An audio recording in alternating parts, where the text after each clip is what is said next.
So, magandang umaga po sa lahat ng kapatid. Tayo po sa aking pagkakataon ay nais ko pong ibahagi sa inyo ang ilang mga salita ng Diyos na kung saan ito ay pagtitibay natin. Kahit ito ay kung ating mapapahalagaan at ilalagay po natin sa ating mga puso na walang anumang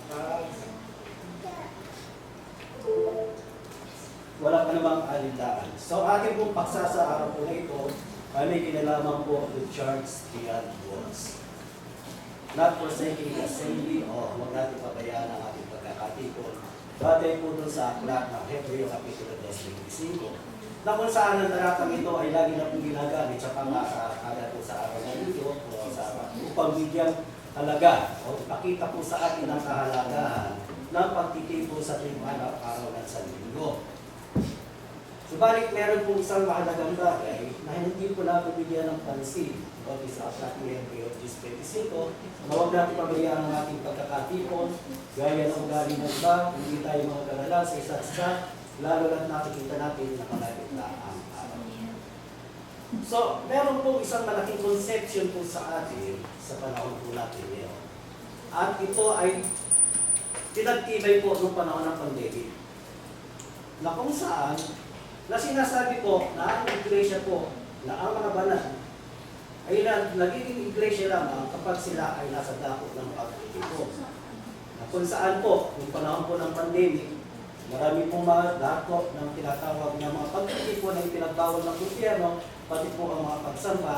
Kaya po ang mga Kristiyano ay nagsisamba sa kanilang mga tahanan. Okay? Subalit marami pong mga issue na lumabas na kung saan yung pong mga tao, mga kapatid, na gumaganap ng pagpuputol-putol ng tinapay sa kanilang mga tahanan ay kinukundi na po o sinasabihang walang autoridad sa kanilang kasulatan. Na ayon po sa kanila na ang pagpuputol-putol ng tinapay ay hindi na nararapat lamang galapin sa loob ng iglesia o sa loob lamang po ng itinakdang bahay para bahay. Kaya po, sa panahon po ngayon, meron po tayong mga ilang kapatid na gumanap ng pagtigit ng pagsamba sa loob ng kanilang tahanan na hindi po gumanap ng pagpuputol-putol ng tinapay. Iyon po, ayon po sa kanila, sapagkat ayon na sa banal na kasulatan, yung pong pagpuputol-putol ng tinapay ay kinakailangan namin lamang sa loob ng local church. Pero po, yung pong salitang local church, hindi po natin masasumpungan sa banal na kasulatan. Yan po ay isang hamon po sa mga mamamayan. Hindi po natin masusumpungan ang balik sa salitang local church sa loob ng Biblia. Yan po ay implied o ipinagpapalagay na po. Subalit ang pagpapalagay po natin na salitang local church sa Biblia, hindi po ito tumutugma sa natural na pagkakagamit po natin sa panahon niyo.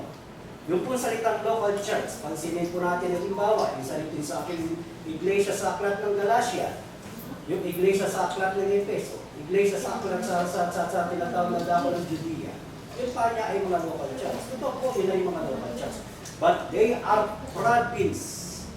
They are not district like hymns. Okay? Kaya po, sabi po nila, ang iglesia niya, ang mga Kristiyano, kapag nagtitipon, nagiging iglesia lamang kapag nagsasama-sama sa isang dako kagaya po dito sa loob na sa dako na Heroes. Ito po ay isang mahabang isang pag-aaral po na dapat natin malaman at dapat tutukan po ng mga ngaral. Tapos po'y gumawa ng isang video o isang pag-aaral dito ng panahon ng pandemic. Ang problema lamang po, hindi ko na ma-repeat sapagkat yung lumang Facebook po ay nai-deactivate ko po. Okay, kaya nga tanong dito, the saints, ito yung the saints are in church when gathering in one place. But tanong po natin, is the church boxed by 4 walls? Tayo ba ay iglesia lamang kapag tayo ay narito sa araw, sa unang araw ng sanlinggo? Okay? So, para po makita po natin yung background po ng tinatawag na Hebrews chapter 10:25, tingnan po natin yung unang bahagi po ng mga pagkakasulat. Ang sabi po rito, for even now, owing to be taken, na kayo anyo nararapat, na kayo nararapat ng maging kontro. Kundi dahil sa pagluwat, ay kinakailangan kayong muling turuan na mga masimulang aral ng salita ng Diyos. Sa buhay po ng Kristiyano, meron po dalawang bahagi. It is the stage of infancy and the stage of maturity.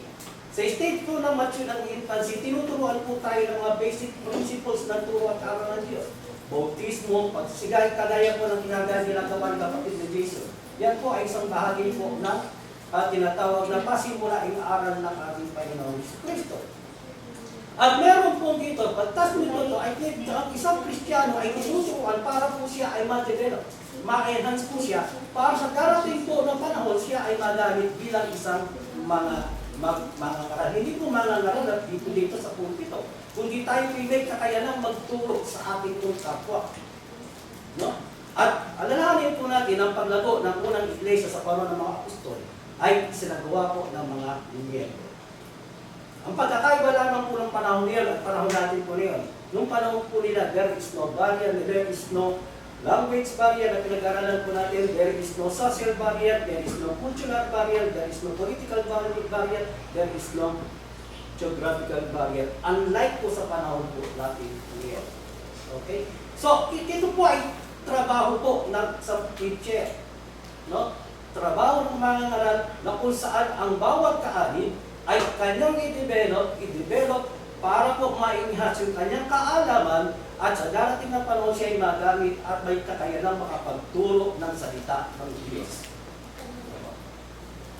Kaya nga, other times, Christians should be equipped to be teachers. Someone is able to partake or communicate the gospel of Christ. Yan po ay trabaho. At yan po ay hindi po nabibigyan pansin sa iglesia ng ating Panginoong Kristo. Bakit po? Sapagkat ang isip ng mga mananaral ay naroon lamang po sa mga preacher.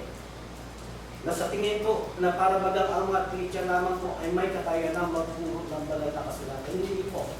Ang bawat kaanib ay nararapat magkaroon ng kaalaman at dapat na mai-develop upang sa panahon, darating na panahon, sila ay magkaroon ng kakayanang magturo. Maturity is not measured by the length of time being a member of the church. It is measured by our capacity to make a judgment in certain condition according to the Word of God. Yan po yung maturity po natin. No? So hindi po natin ito nasusukat sa bilang sa haba ng ating pagiging kaanib sa iglesia ng ating Panginoong Kristo. So the author's complaint is not the low IQ, but the lack of understanding of the gospel that someone has to teach you the elementary principles of Christ or the elementary principles of the gospel. Kung saan ang mababang kanilang kaalaman ay nagpapakilala ng kanilang immaturity. Diba? Ang tinatawag po natin, sa atin po, si kapatid ng Alamik, si kagaya ni kapatid na Nelson, si kapatid na Dixie, yan po ay may karanasan po sa mga pagtuturo. At alam po nila na ang capacity, na yung tinatawag na comprehensibility ng bawat participant, hindi po pare-pareho. Ang tinatawag na comprehensibility ng sa bawat katumbas po para po yung bunganga ng garpong. This one, mas madaling makaunawa, mas madaling po nang maintindihan. Ito po, matagal na panahon para mapuno. Takes time. At yan po ay trabaho ng isang mga ngaral para alamin ang kakayanan ng bawat kaanib. No? For even owing to be teachers, ito po yung salita kong owing, yan po ay galing sa salitang Griego na operino. Ngayon, bakit po ako gumagamit lagi ng salitang Griego? Because it is, kapag lagi po natin nakikita, lagi po natin narinig, nakakasanayan natin, natututunan natin. Diba? Ang mga bagay na hindi natin nakikita, mga bagay na lagi natin at magiging lagi natin makikita at marinig, matututunan at tatanin mo sa atin. So, magkakaroon po tayo ng kakayanan sapagkat ang ating pong Biblia ay nasulat po sa original na wikang Grego. So, ginagamit po yung salita, yung tinatawag na printed, tinatawag na talagang pagkakasulat para magkaroon po tayo ng kakayanan, ma-develop po yung ating isip. Hindi po tayo stagnant.